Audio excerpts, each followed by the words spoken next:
The year is almost over. How many of you are excited about the year coming to a close?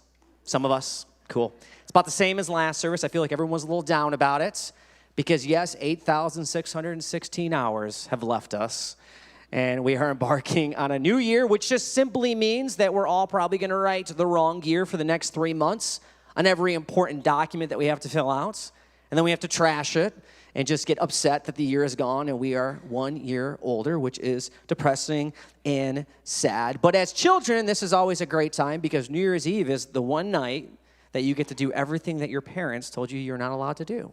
Stay up super late, eat horrifically, talking ice cream for dinner, cake all day, breakfast the next day. It's a great time. Drink way too much soda. I just called it soda. I swear I'm from Michigan. It's pop, sorry. But it's just a great night. It's fun. But as you age, it becomes less fun because staying up super late isn't that great of a thing. You realize the next day you feel the consequences of this action. But even along with this day, there's a lot of strings attached to it. It makes us think about all the things that we said that we were going to do the year prior and we didn't achieve them. We're kind of met with our failure that we were going to do this big project that didn't happen, or you were going to make this big change in your life, and that's hard to come to grips with. Or even just the process of looking back and reflecting on the year can be difficult, especially if you've had a hard year and you went through some just really difficult seasons and just walking through situations that are just heartbreaking. Or even for you, maybe you have had a great year and you feel like everything's been amazing, nothing has gone wrong. All of this, though, requires reflection, which is good to look back and kind of assess what happened this past year. It is against our nature because we all exist in a world that is very go, go, go. We are always thinking through what we can add to our schedule, the things that we can commit to and say yes to. But the process of thinking and reflecting and looking back is not normal for us, but it's a good thing. It makes us able to point to God's blessings and see how he's been faithful in the midst of maybe a difficult moment in your life. You can see how he's been true and how he's been near and how he's helped you walk through so many things. But I think a lot of our negative feelings about this time of year, why so many of us are very slow to raise our hands about being excited about a new year, is because it is that just concept that so much has happened, and yet maybe there are things that we really wanted to do or change about ourselves that just simply didn't happen. I'm not going to use the word because it's a swear word in our house. We're going to call them goals today. We all have them every year. And we think if we just write down these goals, that they're going to happen. But the truth is, many of us have 20 years of bad habits and patterns. And simply just writing something down doesn't mean it's going to happen, even if it makes us feel good. Like if I write this down, it's going to come into existence, and I'm going to will it into existence. But then we're met with the reality that the year has passed and nothing has changed about ourselves. Like these big things were going to happen, and they simply didn't happen. Why is that? Why does that occur? Why is it that the two main kind of groupings of goals that most Americans have revolve around money and health and wellness? So for money, so many people every year just aim to do big things. They want to tackle that credit card debt or pay off their student loans or finally pay off the car. But yet, Americans have $1.6 trillion of auto debt, $1.6 trillion of student debt, and then $1.3 trillion of credit card debt. But yet, we all aspire for these things, but it seems that those numbers just keep increasing. We have good intentions. We want to be free from that. But yet, we find ourselves kind of more in a hole because of just things become more expensive. Life happens. It becomes difficult. How about health, which means something different to all of us in this room, so just bear with me on this. But New Year's Eve is a great time to fall prey to this because, generally speaking, we eat very poorly. You might be 6 servings into some amazing buffalo dip, and you're using Doritos, not just chips, to dip it, with sour cream on top. And you're probably feeling like the lowest you've felt all year. So then you're like, I swear, never again. Tomorrow is when it starts. I am going to get so in shape, it's going to be crazy. And then February hits, Super Bowl Sunday. and you're back to the old tricks that you were doing. Back on it. You're completely off the wagon. You have given up. Do you realize that 80% of Americans make these types of goals every single year? 80%. So let's just take Bedford Township and pretend everyone's an adult. So there's 35,000 people here, I think. So that's 28,000 people are going to say, yes, I'm going to improve myself. I'm going to get, just in shape. I'm going to lose weight. It's going to be great. By Super Bowl Sunday, there's only 5,000 people still doing it. And it gets even worse. By the end of the year, we're talking 8% of that number. So that's like 500 people. 500 people have actually made it through the entire year doing what they said they were going to do. And then any kind of health changes that really matter happen beyond just 1 year. It's multiple years. 8% of that number. So what's that, like under 50 people? Under 50 people have any kind of lasting change with this category. And so this is not to make you sad or make you depressed about it. It's to show you that we all have good intentions. We have a plan, and we're going to do it. But intentions do not bring about a desired result. Just because I intend for something to happen, it's not going to just poof, make it happen. But rather, something else has to change within me. You almost have to reverse engineer it in a way because you start seeing that, I intend for things to happen. Like I'm going to do all these things around the house. I have these projects in my mind, but yet the year went by and barely any of those projects got done. Like I had good intentions. I wanted to make my house better. I wanted to improve some things, but life happened. And so my intentions did not carry me through by actually making a change in my life. And so what I actually need is a change of direction, not just intention. Because when it comes to our faith, we do the same thing. We kind of fall into this pattern that we're going to change. I'm going to read the Bible in 5 days. It's going to be great, but we can't do it because that's insane, right? We have these big goals in mind, and we're going to do all these things, but then life can quickly happen because of all the things that we can commit to, all the things that we can fall into, and we can really miss a moment in time to connect to God.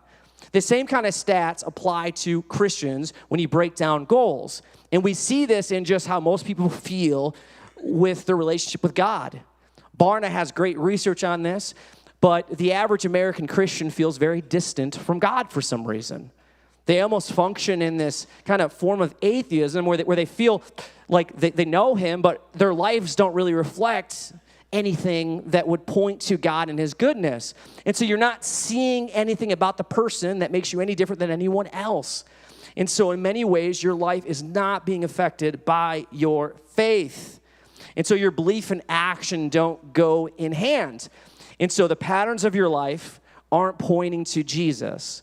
And so we can all fall into this, and I'm sure we've all been victim to this at times, or maybe you're walking through this right now. But when we walk into a new year, it's a great time for a new beginning, and it's a good time to kind of have a fresh perspective on things. But the good news is you don't have to wait, in a few days to change, but rather we can change right now.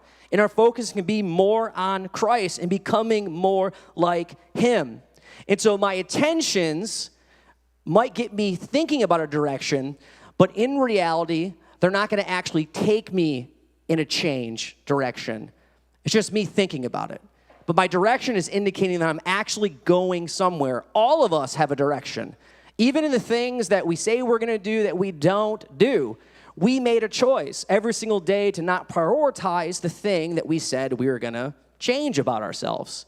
And it comes in the same form with our faith, that we don't make it a priority to seek the Lord. And I think all of us at times have felt that, where we want to change, but we feel like we're just stuck in this cycle where we don't really know ourselves because we truly don't know who the Lord is.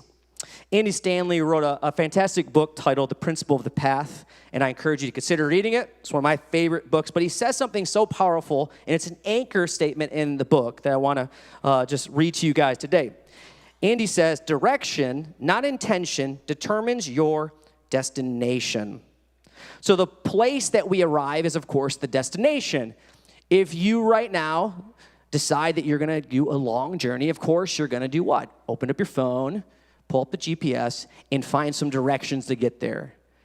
But unfortunately, at times, we find ourselves kind of moving lost and not sure where to go or how to get to these destinations. And then it almost seems like a mystery to us at times when we arrive at the wrong place. We didn't follow the directions. We said we knew better, and we ended up somewhere where we're very lost and not sure how to get back on track. And so our aim this year shouldn't be about a big, long list of goals, but rather, how can I change my direction? My wife and I love going on hikes, and when we kind of plot out our vacations and where we go, we like to find places that have amazing trails. And so one of our favorite places to vacation here in the state of Michigan is the Grand Haven, Muskegon, and Whitehall area. And I really enjoy this area because there's an amazing beach, but also if you just travel a little north, you get to go to a little place known as Mears, Michigan, where the Silver Lake Dunes are. If you've ever been to Silver Lake Dunes, it's a lot of fun.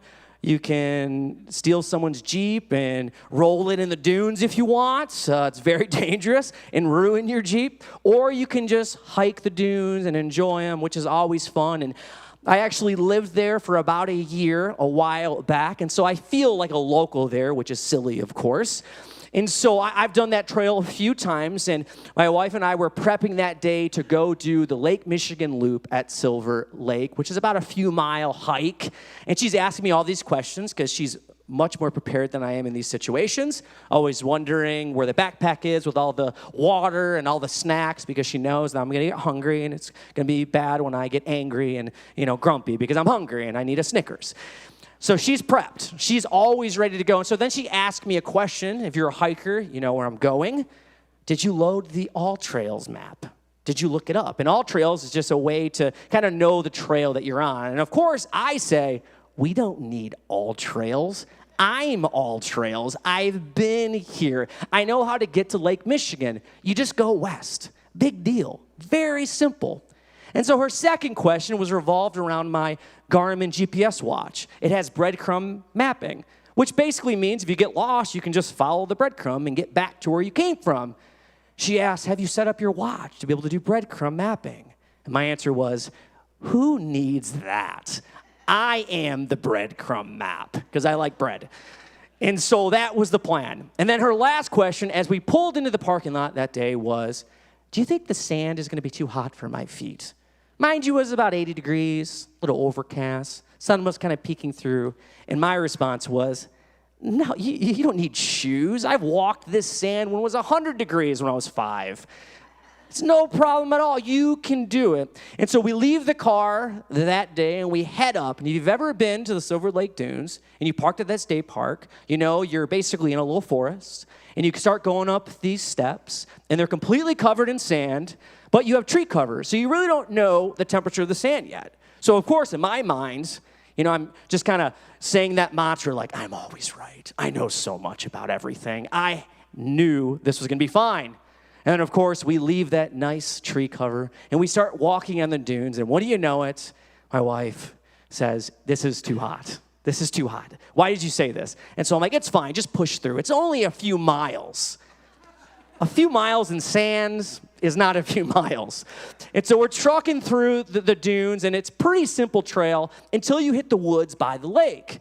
And then I get to this place, which I'm sure you've been in, where you start noticing the same trees over and over again.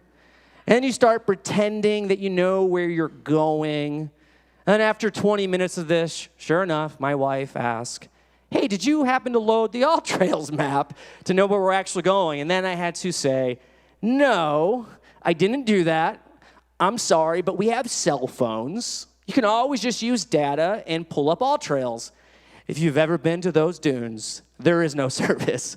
There was no AllTrails that day for us, so we had to wander in these woods, which is just silly because the lake is literally right there. But you can't go through the woods to get through. It's too thick. And so we eventually come out. We make our way. We sit on the beach. My wife slightly wants to kill me, I think. And so we kind of just take a break for a little bit. 30 minutes or so, and then we walk down to see all of the Jeeps kind of driving over the dunes. Then we attempt our way back. And then, of course, the next question was, did you load breadcrumb mapping into your watch? And sadly, I had to say, no, I did not. You are right. I am wrong. And I had to just admit it, that I had no direction that day. And my intentions were not to make my wife upset with me, but that's what ended up happening because I lied and I didn't do what I said I was going to do. So my direction then was communicating something very different than what my intentions were saying. Pastor Nate had an encouragement for us a few weeks back that really kind of spoke to me. And it was about having a spiritual plan this year for our own personal lives when it comes to just growing in the Lord. And he encouraged us just to really think through those things and not just go into this year just like, I'll just figure it out. I'll just kind of just throw some spaghetti at the wall and see what sticks, but rather really intentionally start thinking through, what's my plan this year? And he focused on a rule of life, which I'm not going to get too much into today, but a rule of life essentially is just a plan of growth. It's a way to protect the values that you have as a family in your life, that you would be able to grow, correctly. They equate it to a trellis, which my wife gardens, and a trellis keeps her tomatoes growing within our garden so that the nasty little Samaria rabbits don't steal our tomatoes. And so it protects them. And that's what a rule of life does. It protects us. And having a spiritual plan is crucial because all of us in this room have went through things that were difficult. And so when we have a plan in place and we face those, just tough circumstances, we're able to rely on Jesus in the middle of just chaos and just difficulty. John 16:33, listen to what Jesus said to his disciples. I have told you all this so that you may have peace in me. Here on earth, you will have many trials and sorrows, but take heart because I have overcome the world. So he has told them that they would have peace in him. He just told them that he was going to be leaving them, that he was going to be kind of leaving, their community because he had to do something, right? Die for us. And so his disciples, for good reason, started getting a little stressed and concerned about not having their rabbi with them anymore. Their best friend, the individual that they devoted their lives to, is now going to leave them. And his response was, take heart, which means to be bold, to be confident or courageous because of what? Because he has overcome the world for us, that we can have peace in him, that we don't have to take on the weight of this world or the weight of our sin because he's going to do it for us. And so our decision in all of these things, in those moments that are difficult, is what direction or what path am I going to take? Is my aim this year going to be to move towards Jesus, or am I just going to kind of loop around in the forest, hoping that I find a way, but rather take those steps towards him? Because the truth is, it's in those little steps that really make a big difference as far as where we end up in our journey of faith. It's in those little steps. After being sold into slavery by his brothers, due to their jealousy and just the grave sin of that family, Joseph was on a path himself. He was a dreamer. He had this amazing ability to interpret dreams that God gave him. He was Jacob's favorite son, which caused a deep family secret to occur in this moment, where the brothers lied to Jacob that Joseph was dead, but actually he wasn't, right? They conceded that they were going to let him live, and their concession was, let's just sell him to some slave traders. And so Joseph's destination drastically changed for what maybe he thought of in his life in that moment. He ends up purchased by Potiphar, who was part of Pharaoh's commands. And he ends up being a servant to him, and he serves him. And so Joseph has a choice here. Is he going to allow his circumstance to kind of just be stuck in bitterness and anger towards his family and God? Or is he going to allow God's purpose and God's calling on his life to be able to be deployed in a very not favorable situation? So let's read about what he does in Genesis 39, chapter 2 through 4. It says, the Lord was with Joseph, so he succeeded in everything he did as he served in the home of his Egyptian master. Potiphar noticed this and realized that the Lord was with him, giving him success in everything he did. And so the Lord was blessing Joseph because regardless of the situation that he just walked through, which was tragic, he still gave glory and praise to God, no matter what he faced, which is insane for us to read if you really break that down, that your own family tried to kill you and then sold you away and lied about what happened to you to their own father. That's tragic. But yet Joseph finds some strength in the Lord and seeks to please him by being a servant in this environment that he didn't plan for his life. But unfortunately, something kind of disrupts the direction that he was going in this moment. Potiphar's wife keeps trying to seduce him. She keeps throwing herself at him, and Joseph, being a man of God, refuses. He says, I would never do that. Let's read their interaction in verse 8 through 9. But Joseph refused. Look, he told her, my master trusts me with everything in his entire household. No one here has more authority than I do. He has held back nothing from me except you, because you are his wife. How could I do such a wicked thing? It would be a great sin against God. And so Potiphar's wife, feeling that rejection, lies to her husband, Potiphar, about Joseph. Says he did put his hands on her, did all these things. And Joseph, being this man of integrity, doing the right things, like living a life that is seeking to please God, what's his reward? Prison. Potiphar aligns with his wife. They throw him in prison. And so now he's at a crossroads. What path is Joseph going to take? Is he going to just allow bitterness to take over his heart? Is he going to reflect upon all that has happened to him and say, you know what, this isn't worth it. God has abandoned me. No. He serves in prison. He serves so well in the other prisoners that they put him in charge of those prisoners. He even uses the giftings that God has gifted him with to interpret their dreams. And he makes a difference. Regardless of his circumstance and his trial and trouble, he could have completely allowed that attitude to take over, because I'm sure all of us have been there. We're just so fixated on what we're going through for good reason, because sometimes it's just heartbreaking. And how can we trust God in this season? But Joseph does it here. Joseph believes that God is going to use this part of his story to point to his goodness. And so sometimes our destination might not be what we want it to be, but what ultimately is your direction in those locations? See, Joseph's location did not determine his destination. His direction in the prison did, because he was moving towards God regardless of, what he was facing. It might even seem like he can't have any positive things happen in this horrific situation, but God used it to point to God's goodness. He chose to be a vessel. He chose to be used by God in his trouble, still walking out his giftings, still allowing God to speak through him. And I would love to tell you that because of that faithfulness in that decision, that he was out of prison the next day. Unfortunately, no. 2 years actually passed from this moment, and Pharaoh has this very troubling dream. He's unsure about how to kind of unpack what it means, so he starts summoning wise men, magicians, all these people to unpack his dream, and none of them can do it. And then the cupbearer tells Pharaoh about a man in prison who served him, who interpreted his dream. Pharaoh hears about it, gets excited, and summons for Joseph. And this is their interaction after Joseph is led out of prison. Then Pharaoh said to Joseph, I had a dream last night, and no one here can tell me what it means, but I have heard that when you hear about a dream, you can interpret it. This is what Joseph said. Of course I can do it. I'm amazing. I'm the one who does everything.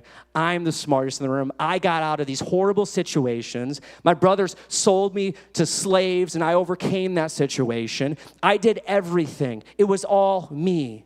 That's not what he says. He says, it is beyond my power to do this, but God can tell you what it means and set you at ease. Joseph essentially had a get out of jail free card.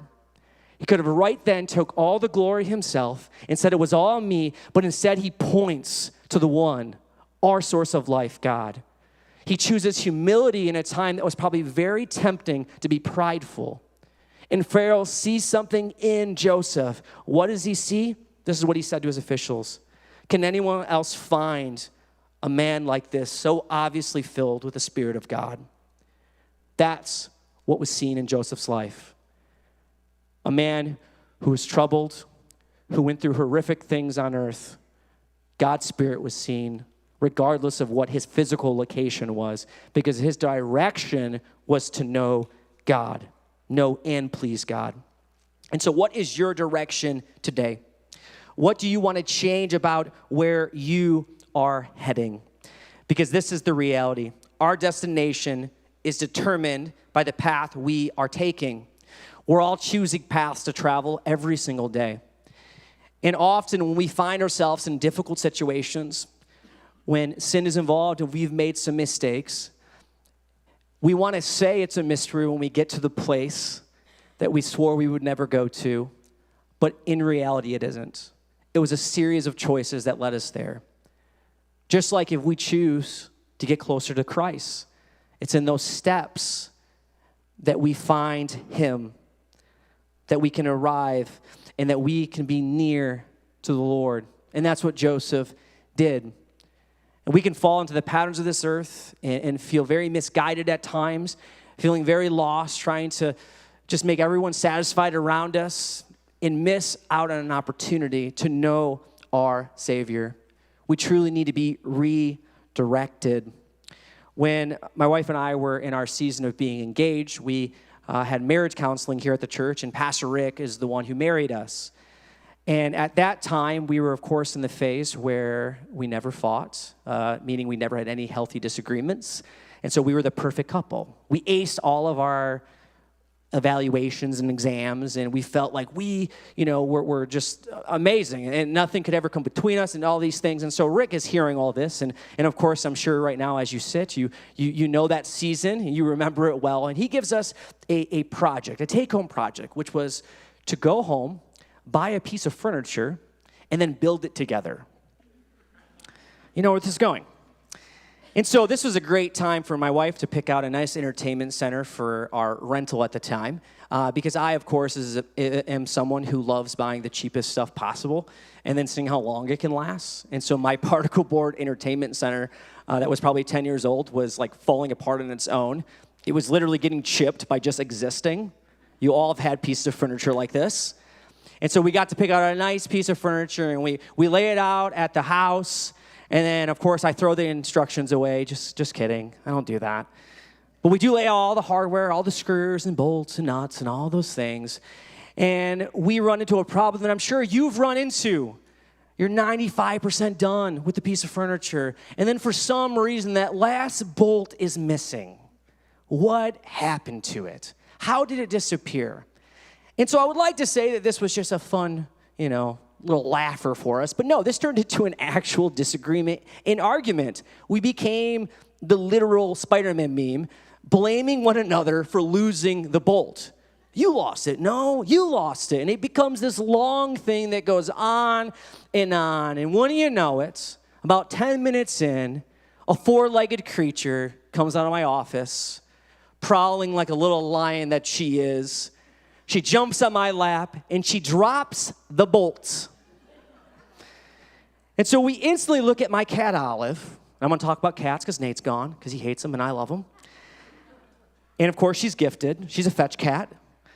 And we just start yelling at her. She's a cat. That doesn't work. She's looking at us like we're crazy. What are you doing? Cats, you have to redirect. If you have cats, you know this. You can't just yell at them. They're just going to run away and be like, whatever. You got to teach them, hey, don't swallow the bolt. Here's a zip tie. Much safer. Play with that. You redirect them. So like us, we need redirection all the time. All of us in here love to worship. We're creatures of worship. We were born this way. But unfortunately, we all fall victim to the wrong things that we're worshiping. We see this all around our society, even in our own hearts, where we can find ourselves chasing the wrong things and not moving towards Christ. And so this is common. And this happened in the New Testament church all of the time. Paul had to kind of right the ship with the church of Rome because the Jewish Christians were expelled from Rome, and then the Gentiles took over the church, and it became very Gentile. And all the customs and traditions were gone. And so Paul has to redirect them on what actually matters. And we're going to read that redirection in Romans 12:1. It says, "And so, dear brothers and sisters, I plead with you to give your bodies to God because of all he has done for you. Let them be a living and holy sacrifice, the kind he will find acceptable.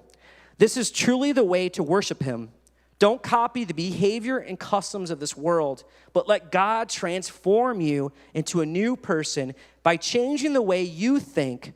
Then you will learn to know God's will for you, which is good and pleasing and perfect." Thankfully, we all have an opportunity to give of our lives, that can be the direction, the path we choose, which is to move towards Jesus and allow him to transform our behaviors, the things that we value, which would align with him. That can be our direction like it was for Joseph. And so what direction do we need to head in to end up closer to God? Thankfully, our direction and destination are the same. It's to be with Jesus, to become like Jesus, and to do what Jesus did. So here are some actions to kind of get us moving in a direction today. So to be with Jesus requires us to be with Jesus. It's making it a priority that we would spend time with him. And thankfully, as Pastor Nate brought up a few weeks ago, this looks different for all of us. And God, of course, speaks to us very uniquely, and we connect to him very uniquely. Sometimes it's just doing the things that you have interest in already. It's spending time with the Lord those ways. But it's not about your stage of life. It's having freedom in that, in realizing that, man, it's just putting forth some time for him, and he honors that. And he transforms our heart in those decisions. It becomes part of our daily walk. And so a step in the right direction with this is really assessing, when am I doing that? You know, is this part of my day?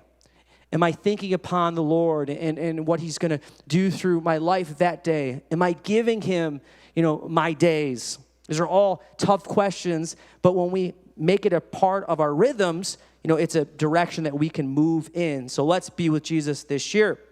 Secondly, to become like Jesus. And so we become like Jesus when we're transformed like him. And so like Paul was trying to help the Gentiles and the Jews in the church of Rome be transformed by the Holy Spirit, we as well can be transformed by the Lord, because Jesus is the Word. And so when we spend time in his Word, we're transformed by it. And I realize that this can be very difficult. You can right now be thinking, I've tried this. I had a 90-day Bible plan that I had that I failed at, and I can't do it. Like, I can't interpret it. I don't understand it. Thankfully, we have the Holy Spirit who helps us. But my encouragement to you today would be to just start something. Don't wait for January 1st. Start now. A lot of you are already on a 2-year Bible plan that you started last year that I know Pastor Nate encouraged a lot. You could start that today. You could just pick a topic on YouVersion. It's just getting into the rhythm. It's not about how much time you spend in something. It's about just realizing that we need to know the Lord. And I know it can feel like you can't do it. One of my favorite characters of all time, he was a real person, but he was a character to me, was Billy Blanks. Tybo or something, right? Some weird exercise thing. But I heard him in an interview once, and I've always loved this quote. Somebody came up to him and said, Billy, I can't work out. I can't exercise. And Billy looked at him and said, do a jumping jack. And then he did a jumping jack. And then Billy shook his hand and said, congratulations, you exercised. Silly, but yet it's the same thing with Scripture. It's just making a step. So often we look at it just completely in a wrong way, and we think, I can't do it. But you're talking to people who have been, doing these things for a long time, and then you feel very discouraged. Just know, man, any movement towards the Lord is going to be blessed by him, and you're going to enjoy his presence, and you're going to want more of that in your life because it makes us whole. It makes us realize that it's not all on us, and we discover, who we are. Also, a great step in this is getting involved in communities. It's getting involved in a small group like EHS, January 14th. Get a part of something like that and allow yourself to be known. Join a different small group. It's just being a blessing in a group and being encouraged by people. That gives us life. And lastly, do what Jesus did. So Jesus gave. He's our greatest example of being a servant, of giving in difficult seasons and situations, just like Joseph did. But when we serve, when we give of ourselves, man, we're like Christ. We experience what it means to give and expect nothing in return. And so a direction in this is just to serve. Of course, you can serve in this church. There's tons of places that you can be a part of, like Pastor Nate brought up in the announcements. But just making it part of who you are, that I'm going to serve my family. I'm going to serve people and go beyond myself and look to point to Jesus in me because he gave of himself to me. And so when we serve, people see Jesus in us. And then lastly, that brings us to a place of gratitude, of thankfulness for Jesus. This comes into play in seasons like Joseph had, that he might have felt very lost in that prison, just like we do at times, though we might not be in a physical prison, but maybe we just feel stuck and lost. When we thank God in that season, it changes the narrative in our heart, in our life, that we're going to focus in on him and rely on him and believe that he's going to get us through all things. Because gratitude is our answer to trials and troubles of this earth. When we choose to be grateful, we are choosing a path that brings us closer to Jesus. And so be thankful for what the Lord has done in your life. Allow that thankfulness to spur you on to not only be with him, but to do what he did and to become like Jesus this year. Have goals, of course, that's awesome, but allow your posture and your movement to be taking steps towards him.